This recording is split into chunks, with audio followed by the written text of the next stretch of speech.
I'm Brett from Anvil Analytics and Insight, and we're going to go over at a high level what is lead scoring and how you can kind of use it at your business, specifically if you're doing anything lead based or like taking appointments like at a healthcare site. This is part of a series on lead scoring, so we're going to go in depth in some of the different ways you can track. We like to track from a marketing standpoint, so we'll talk about like Google Analytics and how you can track your Google Analytics data and have it set up for lead scoring, as well as going into the nitty gritty, the detail of actually modeling the data and how that works if that is also something you're interested in. But right now, this is really a high level and really for marketing folks who are kind of interested in things like machine learning and analytics modeling and seeing how you can use it in your business and how can actually leverage it. So I'm going to talk a bit about what makes up lead scoring. Lead scoring really has three components to it. The first one is really your past user attributes, or the data that you're going to be pulling in from all of your history to be able to build your model. So this is things like, hey, what source did they come from? Did they come from Google? Did they come from Facebook? Did they call you? Did they text you? How are they getting into the system? So say they're making appointments at your healthcare network. The second thing is what we call the response, or what happens, the outcome. And here the response would be, did they actually show up for the appointment or not?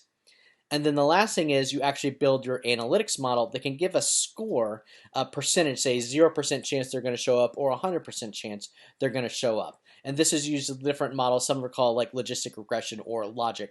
That's a really nice thing to basically encapsulate that and give a score and something we can manipulate.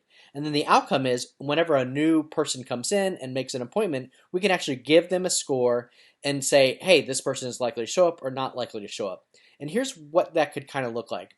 Basically, you could have sort of an interface. You could build it out in something as simple as Data Studio or whatever, work with the existing tools that you have and say, hey, here's my upcoming appointments for the day.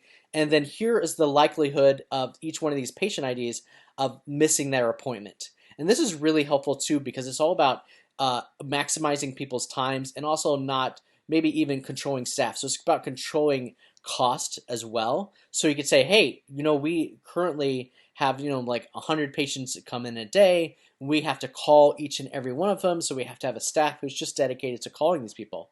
Well, if you can narrow it down and say, hey, I only have to call these 5 people, these 6 people, and these other people, I know their very likelihood to showing up. They only have a 10% chance of missing or a 20% chance of missing. I'm going to focus on these people that are 60, 70, 80 plus % chance of missing, or maybe even say, if this person's a 99% chance of not showing up, we may not even get to that person right away and say, maybe if we still have time, we'll call that person, but let's assume they're not even going to show up. And that's another thing too, where you can come back and say, hey, I'm not going to worry about that person. So if they're at the end of the day, say, we're going to just go ahead and finish what we're doing and close everything down, assuming they're not going to show up, because the likelihood they're showing up is pretty low. And if they do, yeah, we can put things back up, but we can also save time with the likelihood they're not going to show up. So that's great. It really comes into these thresholds.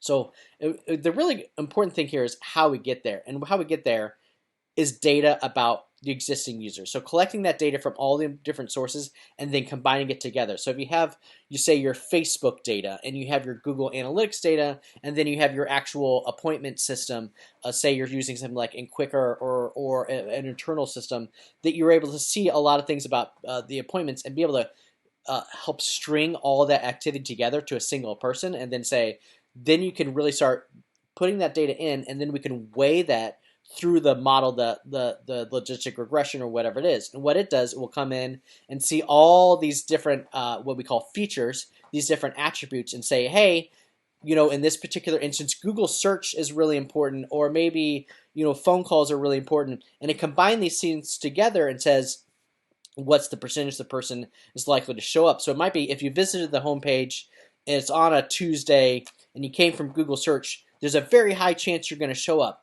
But maybe if you had a phone call and it's in the morning and you didn't visit the homepage, maybe there's a very low chance that you're going to show up. All these different factors that weigh in and maybe things you wouldn't even think about, the model can really use and say, when these things are all together, this is the percentage chance that person's going to show up. So it's really helpful in that way. And the other cool thing too is maybe phone calls were a really good indicator, say 10 years ago, that someone's going to show up, and that a model then might have said, hey, If they come in a phone call versus Facebook, they're going to show up and Facebook's not going to show up. But as over time, your model is going to learn as things change and maybe phone calls are becoming less and less reliable. That model is going to adapt to that, and maybe 10 years ago it might have said one score. Today it's going to say a different score. So it's always continually learning, and that's a great thing about it. So I hope you can subscribe to our channel and learn more about it, and we'll also put in a link to more videos about this subject as we grow and learn all about lead scoring and how it can help your business.